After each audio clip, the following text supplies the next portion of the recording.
And that means that you are on the lifeboat. And we are going to do a show now. So, I'm glad everybody is here. It is the second day of my day off. No day off. No rest for the wicked. Honestly, people, we can... I told you I was going to shoot some videos, and I was going to put the videos up instead of doing these things live. However, I get a crap load out of it when I do it live. And I don't get the same... I don't get the same feeling, I guess, from when I do it in videos. For whatever reason, it's not really the same experience, and I would just assume have it be the same experience. So I'm going to go live, even though it's the day off. How is everybody doing? I hope everyone is doing well. And you know what? Let's see. We've got 17 people in here today. Hopefully it's going to be. Hopefully it'll be a decent sized crew. I got something to tell you. I might just do the contest today. I'm looking forward to giving away a couple of watches. I really am. It's people lately. I've been spending a lot of time thinking about, oddly enough, time. And you know what?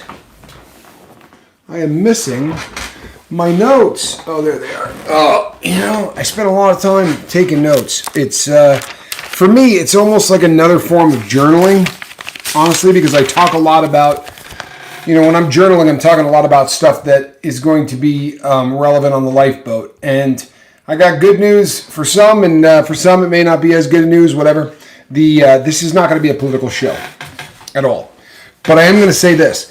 I have been saying for a long period of time that we've been talking about the opioid crisis, right? I've been talking about it for a long time. And I have said over and over again that the numbers that they're giving us are, what's the right term? Horse poop? How's that one? Horse poop. The numbers they've been giving us for a really long time are not accurate in any way, shape, or form. So last year they said 76,500 people passed away, not from ODing, which all of that affects the lifeboat, right? That number is 108,000. But just from fent, we are at 76,500 people. Today, the CDC finally came out and said, bottling blueberries sounds like fun. Heather Joy. So today, the CDC finally came out and said, you know what? These numbers are really, really, really underreported. I think they said two reallys. I'm going to throw in a third. But they said it is really, really underreported, that these numbers aren't even close. And my bobbleheaded partner and I have been saying this for such a long period of time.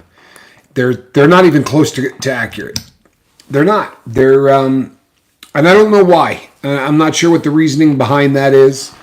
I may have had a theory, but the fact that the Center for Disease Control is the one that's saying that, makes the theories tougher, because it seems odd that they would come out and step on themselves by saying this, but it is underreported, and we know it is. We know it's very, very underreported. Hey, Brandon Calloway, good to see you. To anyone whose life has been affected by the opioid epidemic in terms of losing someone that they love, I'm honestly, my heart bleeds for you. And I mean that. It's just an ugly thing. But that's not what we're going to talk about today. Okay? Today, we're going to do something that resembles a lifeboat show. I realize it's my day off, and I've, as you can tell, I've let the hair down. But we're going to go... Okay. We're going to relax a little bit. Lenny! Good to see you, buddy. Glad that you're here. Summer, I'm glad you're here. Scrappy, I'm glad you're here. Boy, we got the crew. We have got the crew. I would like to do a big shout out to a lifeboat member that today turned 50 years of age. And you know what, peeps? Birthdays aren't accomplishments, right? They're something that happens to everybody. If you hang out for a year, you're going to have another one. But this morning he left, this morning he left a comment saying that he wasn't sure he was ever going to see 50. And I get that. So I view this, Chris King, I view this as an accomplishment. I really do. Congratulations to your 50th birthday. He is also today 49 days dry, was the term he used. 49 days without booze. And Chris, man, I am so proud of you, dude. I really am. I'm proud of you. And I don't know that I can put into words how much what you said today lifted this boat, right? I mean, I was affected. Hey, Mr. Wolf, good to see you. I was really seriously affected. Scrappy Doo says, I never thought I would see 30. Boy, I remember those days. In fact, I know my brother Johnny and I used to talk about it. Those numbers. I was skiing and I was doing backflips and doing all kinds of stupid stuff. And I remember a doctor saying to me, boy, when you're 48, you're not going to be able to walk. And I went, 48? Yeah, like that's going to happen, right? And even if it did, that was 3 millenniums away. Yet here I am at 48 again. So if you saw the thumbnail, people, if you saw the thumbnail today, you saw a picture of a watch. Well, you saw a picture of a piece of art that I would be remiss if I did not say that I wanted to do a show on time. And it's one of the most important subjects that you could possibly talk about on something like the lifeboat. Happy birthday, Chris is right, Summer. Thank you. Happy birthday, Chris, man. So proud of you, man. Really, really am. And I mean that. I'm proud as hell that that's where you're at. You know what I mean? 50 years old and 49 days without booze. God bless you, man. God bless you. I think that's so awesome. It really is. So I had to come up with a picture for something to put up for time. And, I got about 1,000 watches around here I could take a picture of. But I figured, how often do I put up a picture of a watch? About once a year. So the watch that I put up is value-wise, depending on whether or not you still have the box and the papers and a lot of things that really elevate value. That watch is worth somewhere in the ballpark of $275,000 on the low end to a high end of about $650,000. And for the longest time, the number of people that say to me once a week, man, I wouldn't spend more than $25 on a watch. I get it. I do. I get it. You can buy $25 watches for the rest of your life. There's a reason that to me, this is more than a watch. There is a reason to me that that watches are far more than objects to me. I have a perspective on time that may be different than other people. What's really funny too is that I was going to use their minute repeater from Patek Philippe, which they make in platinum in a wristwatch. $895,000. I am here and thanks for the love, people, but I haven't been sober in a while. I was on my way to join a martial arts school and was overcome by emotions. Sorry for the bad ripple. That's not a bad ripple. We call that honesty. It's not a bad ripple, bud. Not a bad ripple at all. In fact, to come to a group of people who can't see you, right? You could have showed up and exhibited the fruit of addiction and lied to us and said, hey, I'm here, man. Been sober for, 2 months, month and a half. I'm killing it. But you didn't. You came here and you were honest. There's nothing about that that's a bad ripple. The world tells us things like that, right? And they get us to believe it. That, you know what? If you relapse, boy, you failed. And you're a failure and you didn't get this done. I'm here to tell you something. The fact that you came here today and said, hey, you know what? I haven't been sober. I view that as a success. I really do. Are you where you need to be? No, you're not, bud. You're not. But that's all right. It is. You're here, right? You're here, which means that when you had that first one, you realized it probably wasn't the best idea in the world or you wouldn't be on the lifeboat, right? I'm not going to bust your chops in any way, shape, or form, and neither is anyone else on this boat. We're not judgmental. It's not how we get down. Tommy, I just want a silver and stainless Rolex cheap model, still around $7,500. I'm not interested in a Chinese knockoff. The metal in those caused me to break out in a rash. Well, there's a lot of truth to that. Those the cheap metal in those really do cause people to break out. Being honest is huge. It really is. And Lemmy, the crazy thing is this. In the real world, honesty is the last thing that comes. On the lifeboat, it feels like it's the first thing that comes. And maybe it's because we can't see you. Maybe it's because we don't live in the same town. Honestly, my bobbleheaded partner and I talked about this when he was here. We talked about it all the time. Why is it that people on the lifeboat are so honest about relapse? Because it's not like this other places. Honesty's, do we all agree? Can I get a 1 in the comment section that honesty is absolutely the most important thing in the entire world? Kimberly says sometimes relapse is a part of recovery. You grow from it if you're lucky. You know, Kimberly, we talk on the boat all the time about the difference between a good relapse and a bad relapse, right? Bad relapses are the ones that you don't learn anything from, and they usually last months.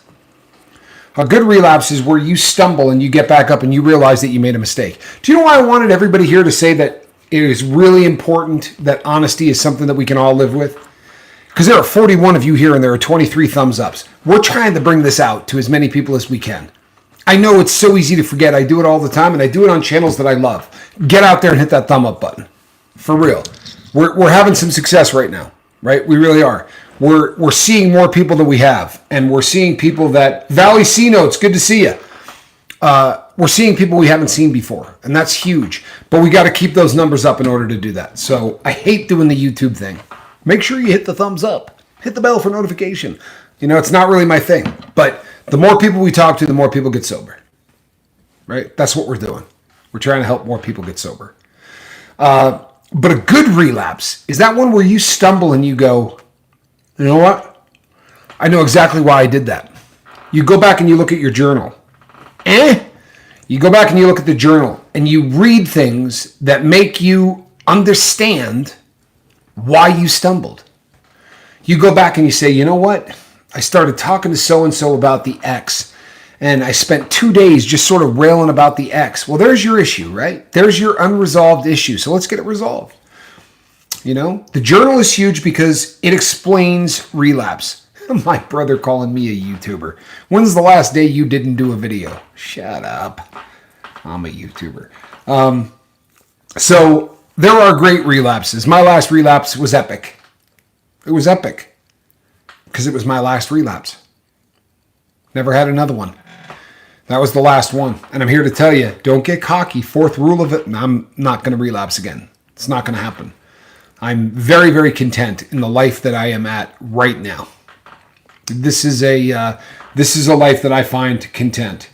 I certainly cannot claim to be sober. I'm definitely trying to get some good motivation from you great people, though. Scrappy, thank you. I appreciate the honesty. Look, there's a lot of people that watch the Lifeboat that aren't sober. But do you know how many times somebody will come and say, I watched your show for 6 months, and then I finally decided that this was the day? Right? You got to have motivation. Sadly, when you go to most places, people kick you out before you ever get that motivation. And then they alienate you, and they make you feel like there's something wrong with you. Look, we all did a ton of dope. I did more of it than anybody in the world. I'm not judging anybody. You know, if I got to throw the first stone, trust me, everybody's safe. I saw a journal entry of my father's. He was surrounded by every trigger when he relapsed and overdosed. So, you know, Summer, I think about you a lot. I really do. And I'm not trying to creep you out or anything else, but you come to my mind so often, I can't tell you. Because it's just such a tough thing. And you know what? I'm glad that you're taking the motivation and moving forward. I think I think your dad would be stoked. I really do.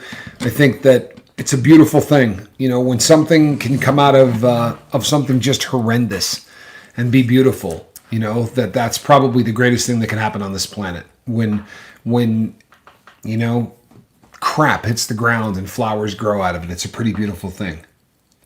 You know, I mean that too. You end up on my mind a lot. And when you do, I pray for you. And I said happy birthday to Chris King. I'm going to keep saying it in case he just catches a part of this show. Man, happy birthday. I am so proud of you, Chris. I really am. And he's probably doing birthday things right now, but I hope he catches this later because he has earned it. You know, just a really great, just a great story. You know, to turn 50 and be sober. My 50th birthday is one that I celebrated sober. And I can't I can't say that about a lot of birthdays, but it started at my 47th birthday. Yeah, my 47th birthday, I think, was the first one that I did sober. Yeah, no. It was my 46th. My 46th birthday was the first one that I did sober. And I mean the first one, probably going back to like 13.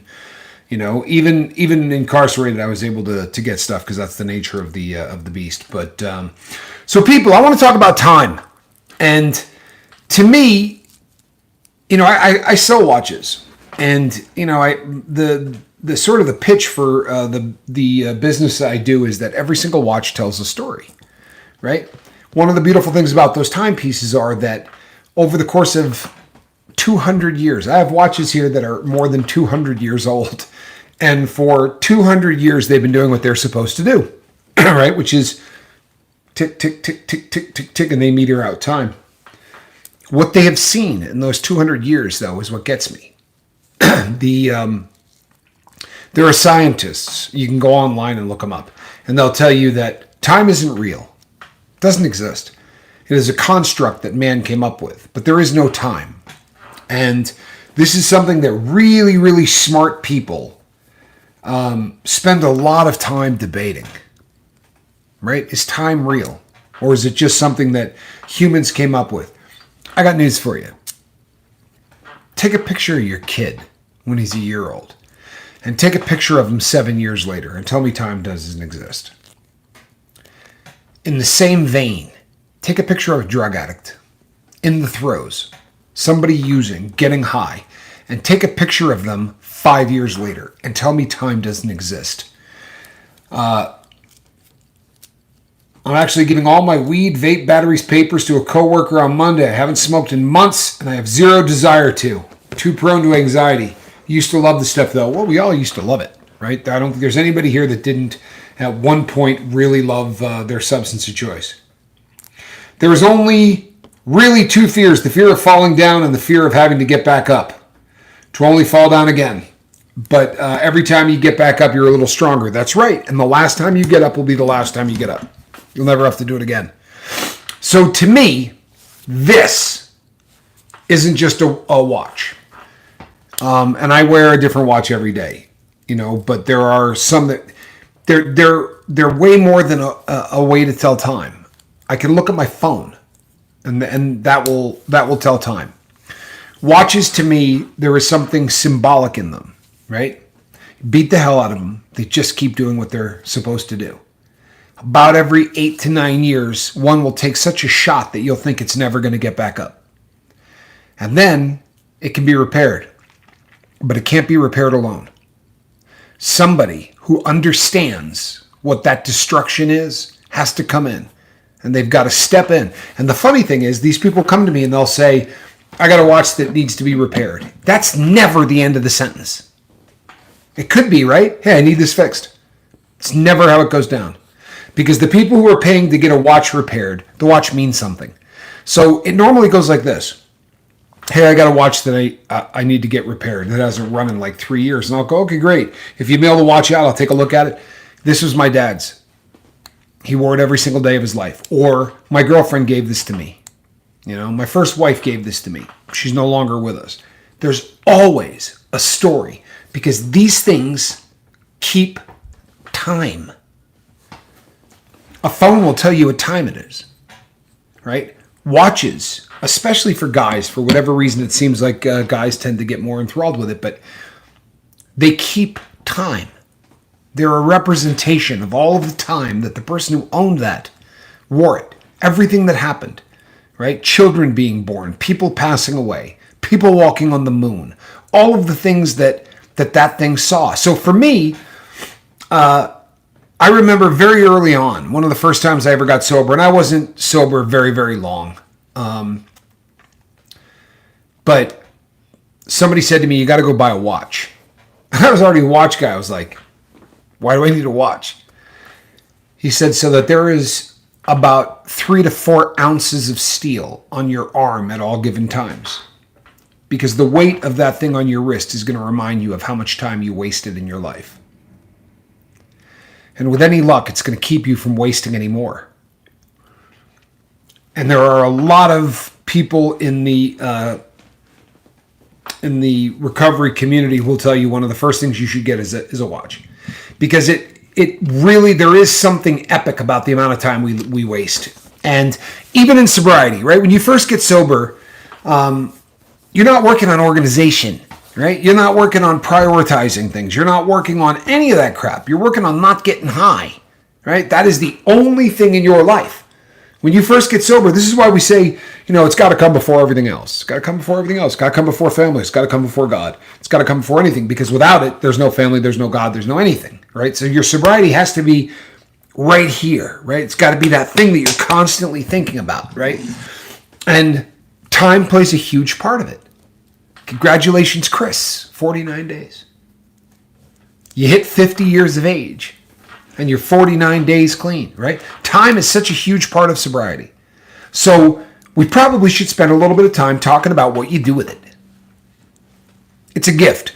Whether you believe in God, whether you believe that we crawled out of a puddle, all that's irrelevant. But no matter what you believe, the amount of time you get on this planet's a gift. And we don't know how much time we're going to get. You can do everything right. You can do everything right? Stop doing anything stupid. Eat health food, work out, do all of that, and when your number's up, your number's up. So time, especially if you wasted, say, 3 decades of it, time becomes a very, very important thing. People, if I told you that 30 seconds before this video started, I was eating a bagel, and 2 minutes before that, I was still finishing a watch that I've been working on today. That's been the way I've been going now for a hot minute. ZW, thank you so much for your help and your consistent, all the time help. We don't have you're one of those people that supports the boat in a way that touches me. It really does. Thank you, Zen. I mean that. I really, really appreciate it. So, I get emails. You're going too hard. You're going to burn out. You know what? With all due respect, I love you all. Let me burn out. If that's what you think is going to happen, sit back and watch. What I'm doing is not wasting any time. How much time do you think you wasted? Have you ever thought about it? Have you ever sat and thought to yourself, I wonder in my life how much time I've wasted?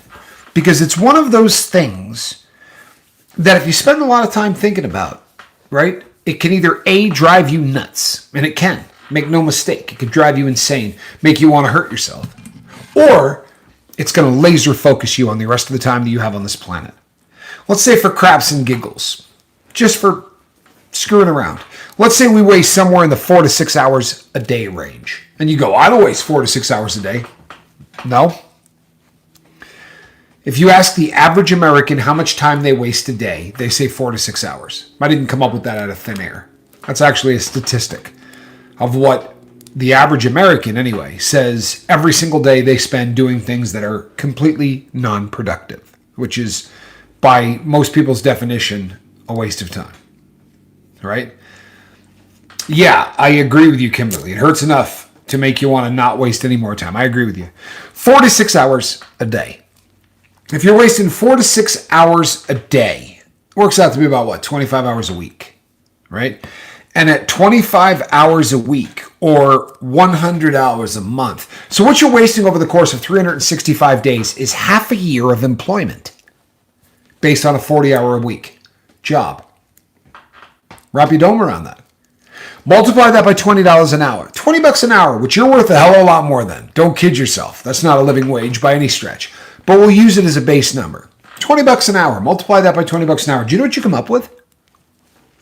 $50,000. Now, why did I do that? Because for some people, they don't understand the value of time. But if you put an hourly wage to it, and you say, those hours that you're wasting every day, if you were doing anything during that time, if you were driving for DoorDash during that 4 to 6 hours a day that you wasted, if all you were doing was driving for DoorDash, you'd make an additional $50,000 this year. Or $500,000 in the next decade. That's life-changing money, right? And I got news for you. You know what money is? It is the least important thing that you can do with your time. The least important thing that you can do with your time. We concentrate, unfortunately, and we've been talking about this a lot lately because of the social media show that I did. We've been talking about, I'm sorry, I saw a comment, and I thought about commenting on it, and then at the last second I thought, nah, maybe I won't, right? Maybe I'll just not comment on that. So let me, we talk a lot about time, and we end up equating it to finance. We also talk about how we tend to focus on the negative. It's I was going to say it's human nature, but that's not the truth. It's social media is what it is. Social media highlights the negative. It's what they're going to push out. It's what gets retweeted. It's what gets everything. Jennifer Rice. Thanks for the shout out, Captain. I'm going to be honest, Jennifer Rice. I don't know that I remember shouting you out, but I'm shouting you out now. Jennifer Rice, I'm glad that you're here. Seriously, I'm glad you're on the boat. So the negative gets retweeted. The negative rises to the top. It's not an echo chamber where negative people all hang out with other negative people. It's an amplification chamber. We've said this a lot. Because even somebody who's really into the positive, they see a tweet and it frightens them. And the next thing you know, they're sharing it. And that can go around the world in seconds, right? Honestly, so fast. So we don't concentrate on anything good. What are people doing with their time that might be changing this planet? What if I told you that in the year 2000, the United Nations said by 2015, we want to cut poverty on this planet in half? Cultivate kindness. Gifted 1 lifeboat membership. Thank you, Cultivate Kindness. What a kind thing to do, for real. That's an absolutely beautiful thing to do. Hold on one second. This is going to be funny. Sorry. This is somebody that should be here right now, actually on the lifeboat, who just reached out to me. So I thought I would say, we're on the lifeboat live. So the UN decides that they're going to cut it in half by 2015. Well, that's a tall damn order, isn't it? We're going to get rid of half of the people in abject poverty on the planet in the next 15 years. But it's going to take a lot of people pulling. It's going to take a lot of people who will believe and take the time that they are allotted to do something spectacular with it. I bet at least 1 or 2 people called them fools. They didn't get it done by 2015. Which would have been impressive. It really would have. But they got it done by 2013. Half of the people on the planet who live in poverty were raised out of poverty in 13 years when they said that was the goal for 15. What did that take? It took a hell of a lot of people who didn't waste time. It took a hell of a lot of people that believed that the impossible was possible. Today is the 9th day of February, 2023. Today, 250,000 people who last year lived in poverty will have made enough money this year to no longer be considered living in poverty. 250,000 people today. It took a lot of people to believe that that's possible. It took a lot of people to donate their time and their effort. And it meant that the people who did put that time in didn't waste any of it. That's pretty impressive stuff. Today in the world, 350,000 people are going to get electricity that haven't had it before. Huh? 350,000 people. You guys watch football, right? We got a Super Bowl coming up. Well, at a normal Super Bowl, it's about 100,000 people there. Triple that. And these are people that never had power. Today, they're going to plug something in. As a world, we're moving light speed forward fast. We really are. We're doing a whole hell of a lot to level the playing field, right? They talk about, they want equity. They want everybody to kind of have the same thing. They'd like everybody to be able to all prosper. Hell of a concept. I love it. I really do. Has anybody told you that? Have you heard anybody talk about the fact that 350,000 people today are going to get electricity for the first time? How about this? When in 2010, I read a statistic that said half the people on the planet will die without ever using a cell phone. What? In 2010? Not anymore. Now cell phones are going everywhere. My brother and I have a relative that makes solar refrigerators. Kind of an odd concept, right? The sun heats a panel without a battery and makes a refrigerator run. And they weren't selling particularly well in Africa. And you'd think that that would be a place that they would sell like wildfire, right? Because it's hot and there's a lot of people that live off the power grid. You know what doubled their sales? They put a charging station on that refrigerator for one of these, and their sales doubled. Because everybody on the planet wants the ability to plug in. The fact that they can is because a lot of people didn't waste any time. Did you hear about any of this? How much of your day do you spend listening to things that don't sound like that? How much of your day do you spend watching videos, and when you're done watching the video, you say to yourself, you know what? I feel worse right now than I did when I started watching that. People, if you show me what you're doing with your time, I can give you a really good idea of what your future is going to look like. And I'm not Nostradamus. In fact, I'd be willing to bet you any amount of money that if you sit down over a 3-day period of time and write down what you do with the amount of time that you spend awake, 72 hours later, when you read what you wrote down, you're going to know what your future looks like. You don't need me to help. But we don't want to know that. That's why a lot of the people hate this stuff, right? Journaling is going to let you know if you're being a jackwagon quickly. If you write down what you did in a day, and you do that for 3 weeks, when you go back and read it, one of two things is going to happen. You're going to go, damn, I'm moving forward. I really am. I'm changing my life. Or you're going to go, I'm an idiot. And there's a lot of people, I think, that are afraid of the I'm an idiot thing. Research the role time plays in calculating positioning for GPS. Boulder, Colorado clock. Trippy, for real, amazing. This is the kind of stuff that I read that other people find really boring, Chris. I actually, if there's anything time related, I'm a horophile. Well, believe it or not, that's what that word is, right? Or a horolophile, some people say, but it really technically is horophile. And what it basically means is that I am enthralled with anything that has to do with the passage of time and keeping track of the passage of time. I spend, if you look at my time, I spend about 60% of my waking hours working on watches, talking about watches, selling watches, packaging watches, dealing with timekeeping devices. The rest of the time, I do this.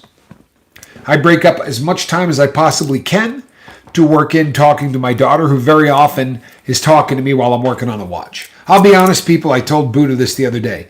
If you knew the number of times that as I'm sitting here talking to you, I have a watch in my hand that I'm playing with, right? I'm trying to see if I can get something to work on it. You know, a lot of the stuff that you do with watches, you don't have to look in order to make that happen. But watches take up a very big part of my life. That's what I do for a living. The lifeboat takes up a huge amount of time. Both of those things are an exchange. You understand this concept? So I exchange time talking about watches, packaging them up, right? Buying them, cleaning them, restoring them, repairing them. In exchange, I get money for that time that I spent on timepieces. The rest of the time, I spend talking to you people, trying to help you all stay sober, trying to help as many people as I can not end up living a life that they're going to regret for the rest of their time on earth. And I get paid for that too. It doesn't come in dollars. You know, that's not how that works. but I get paid. I get paid in ways that are so much more rewarding than the money that I get for the watch thing. One of the greatest exercises you can do in your life is spending 7 days to try to find out what you dedicate your time to. For real. How much time are you spending watching cat videos on YouTube or watching dance videos on TikTok? I'm not bad-mouthing either of those things. I like cat videos, particularly cat videos. Love them. I could watch them all day long. But I don't, right? There are things that I can watch to try to get to sleep or whatever. But during my waking hours, people, I need 6 more hours in a day. I really do. I need 6 more hours in a day. And I'm not telling you any of these things to impress you. I'm not telling any of these things to make you say, oh, I need to do more, any of that. I just kind of want you to understand the difference between who I was and who I am and what sobriety has meant. When I did dope, I woke up when I woke up, usually right around the time that the amount of opiates in my blood got so low that I started to get sick. Very often around 11 or 12, right around noon. Then I took whatever was laying around, just enough dope to get me out the door so that I could go steal, to come up with money to buy stuff and go do more, right? And I would do this repetitively. It's not like once you got it, you were like, oh, I'm good. No, you had to get to the next one and the next one and the next one and the next one. And then usually I would pass out unconscious at about 11 or 12 o'clock. And then I would get up the next day and I would do it. These days, I finish the lifeboat. I usually, hey, Family Landscape, thank you so much. These days, what I do is, when I finish with the lifeboat, I'm going to dive right into watches, right? Because chances are there's a project I stopped just as I was getting on. Well, this time I was eating a bagel, right? Because I wasn't sure if I was going to catch dinner after this. But I'm going to get something to eat. I'm going to throw something in my stomach. And then I'm going to work on watches until it gets late. Then I'm going to sit back down in front of this microphone, probably dressed the exact same way that I am now. And I'm going to make the morning video. And if I'm lucky, I'm going to get to sleep on Thursday. More than likely, I'll be falling asleep Friday, right? Tomorrow, because I'll be up late enough. And then at 5, when that video goes live where I live, so 8 on the East Coast and 5 o'clock here, I kind of like to be up so I can answer them. Because you know what? When I answer them, we get space. Good to see you, buddy. I'd love to know the captain's opinion. Does the concept of time feel as if it is speeding up as the years go by, or is it just me? This is an interesting concept for me. You know, I'm going to answer this, and this is probably not the answer you expected to get. It is absolutely, scientifically, verifiably speeding up.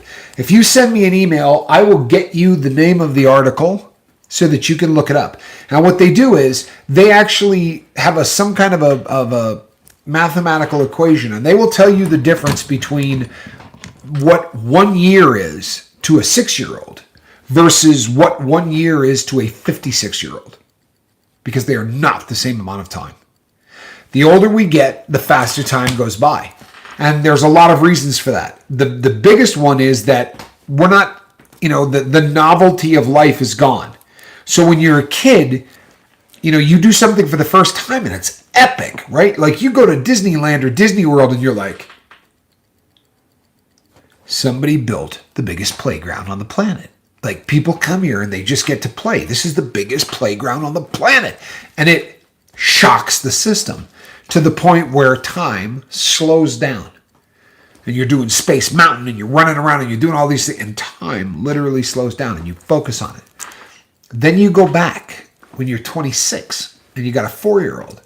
And you get through the gate and you're like, oh yeah, it's the monorail. And the kid is doing what you did. Oh my, look at this place.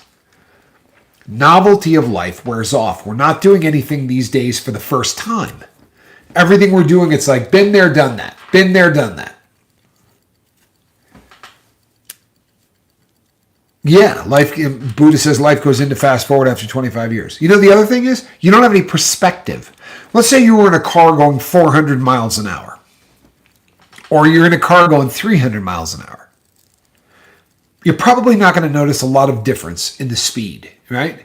However, If it's a road you travel every single day, and the road has telephone poles every 80 feet,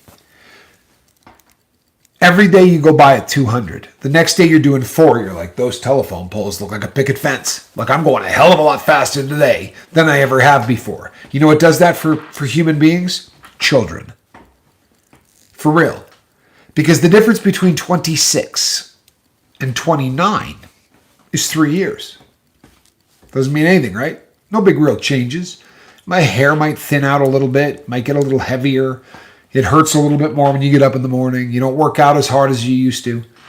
But your kid, who was 3, just turned 6 and went from not being able to read, right? All of the different things that a child is going to go through from 3 to 6, you're watching. And you watch the speed at which a child grows. And you go, good Lord, time is flying by. For a 4-year-old kid, 1 year represents a quarter of their life. Yeah, when you're 50 years old, it represents a fraction. It's absolutely right. It's another thing that goes into the equation. Even for a 10-year-old, right? You go from 9 to 10, that's 10% of your life. But when you go from 50 to 51, and all of the other things. So yeah, time is speeding up. It really is. And what do we take away from that? What do we take away from that? Well, here's my takeaway. My takeaway is this. I could spend all day tomorrow hearing about how a guy in West Virginia killed his entire family in some horrific fashion. And I could watch 2 hours of that on YouTube. Or I could sit and watch, 2.5 hours of videos of people falling down while skateboarding, right? Catching themselves in their private parts with the board, or going down one of those handrails and dropping onto their genitalia and holding themselves and falling over. The show's like ridiculousness, right? I could spend 2 or 3 hours of watching people injure themselves for entertainment. And at the end of the day, 4 hours will have gone down the drain.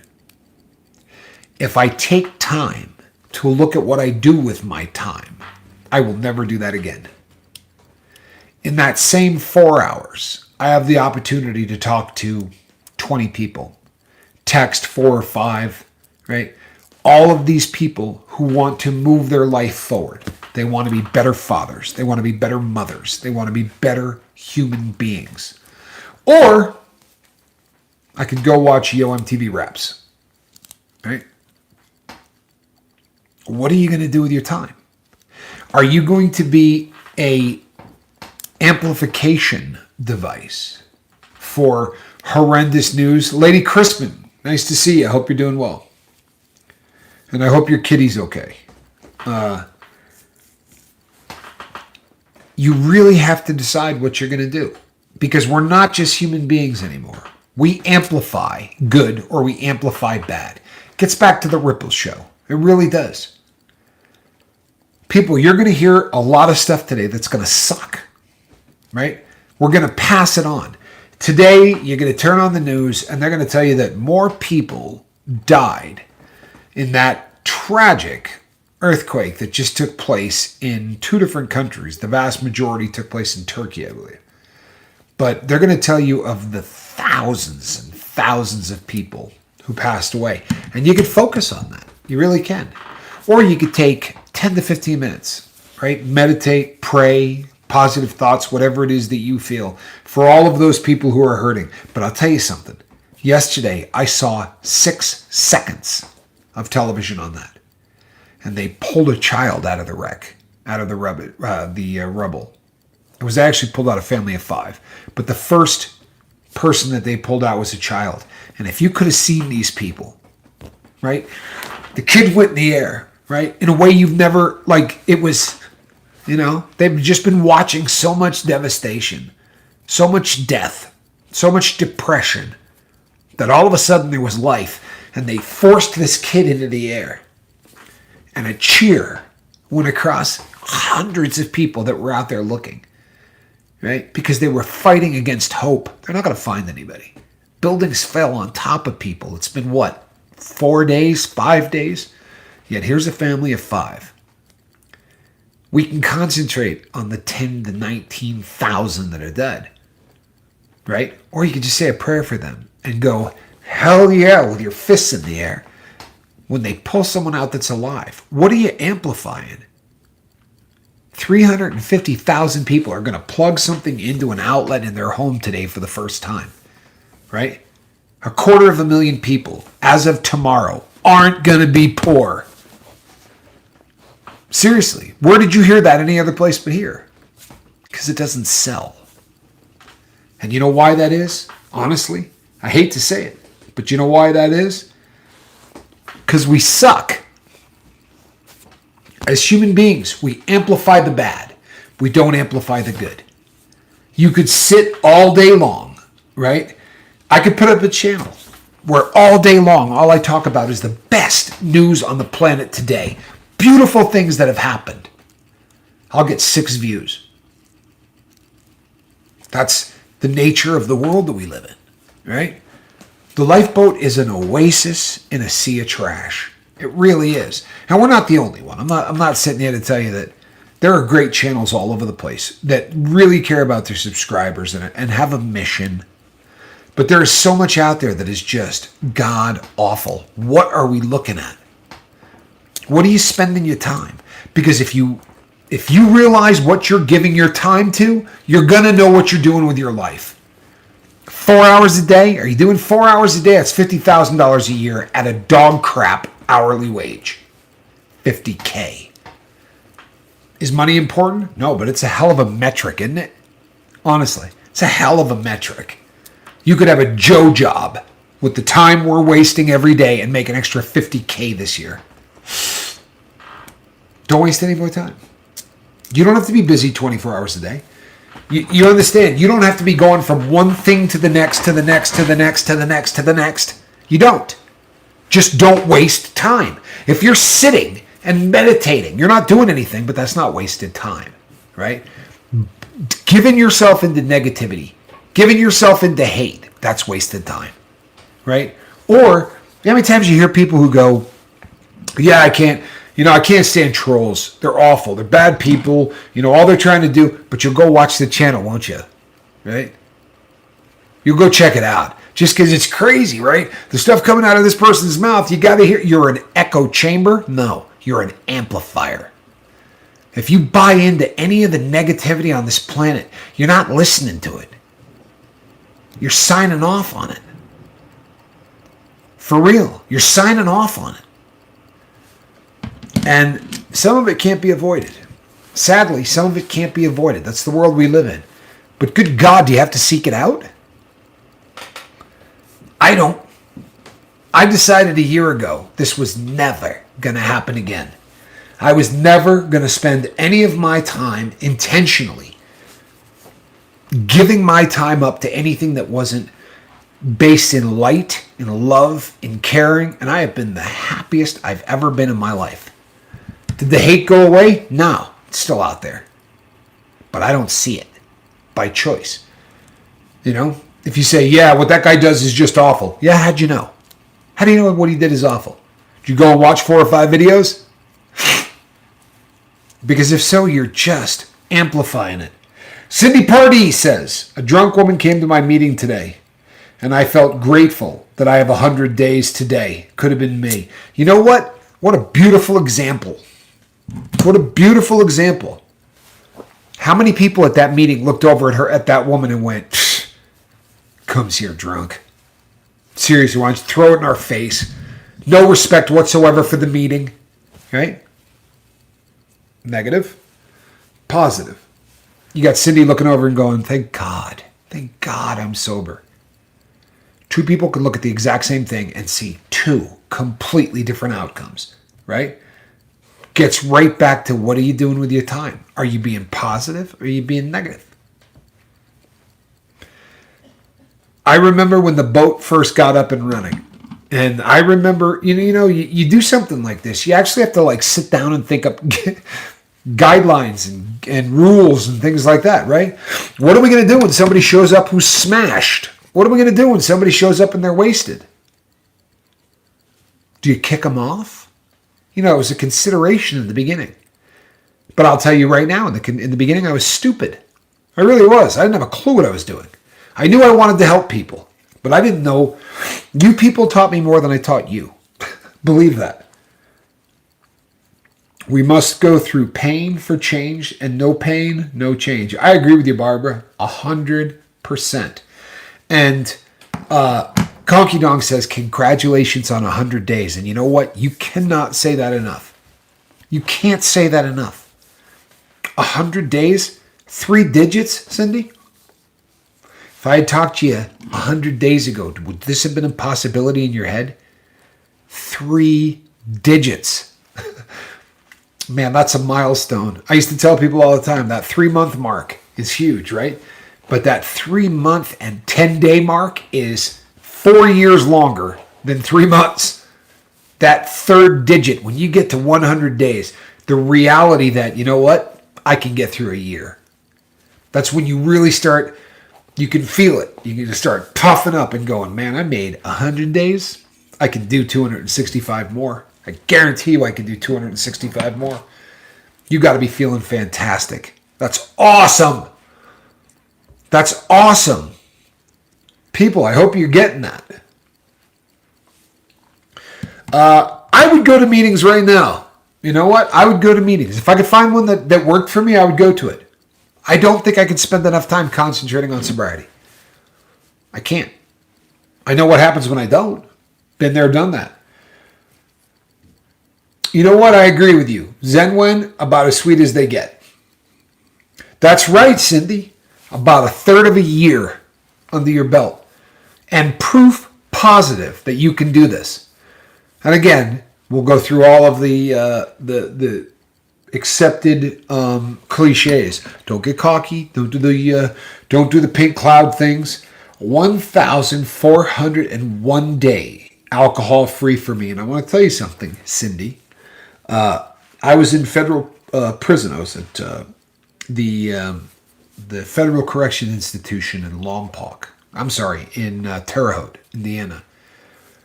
And I called home to talk to him. And I had talked to some family members who were concerned. And it was basically, it came down to me, right? That I should be the one to say to him, hey, I think you probably need to neck in your drinking. And I called for what was going to be I hesitated to say hi. Oh, come on, Ruth, you're good. Thank you for saying hi. Always say hi. So I got him on, and I didn't want to do this phone call. Right? My brother was absolutely my best friend my entire life, has always been my brother. And I didn't want to have to be the guy to say, hey, you know what? But by that point, everybody knew that like sobriety and drugs and all that was the big focus of my life already. So I called and I got on the phone and I said, hey, Johnny, how you doing? He said, not too good. And I said, well, I kind of wanted to talk to you. He said, let me go first. I said, sure, go ahead. He's like, I'm an alcoholic, man. I was like, damn. He's like, I can't do this anymore, man. I got to quit drinking. This is the last day I'm ever going to drink. And I was like, good for you, man. And we talked for a little while longer, and he was like, what did you want to say? I was like, yeah, I got nothing. Whatever it wasn't that important. But it was one of those just unbelievable things where that was the reason I called. I just wanted to say that everyone here is important, and I'm glad to meet you on any channel. What a nice thing to say, Ruth. I mean that. Ruth's a very sweet person. Her comments lift me up on a daily basis. They really do. And you know what? I can say that about so many of you. I really can. I can say that about so many of you. That's why it's so funny when somebody says, this stuff's going to make you relapse. Man, this stuff's going to keep me from relapsing. This is called group therapy. I just have a cool seat. For real.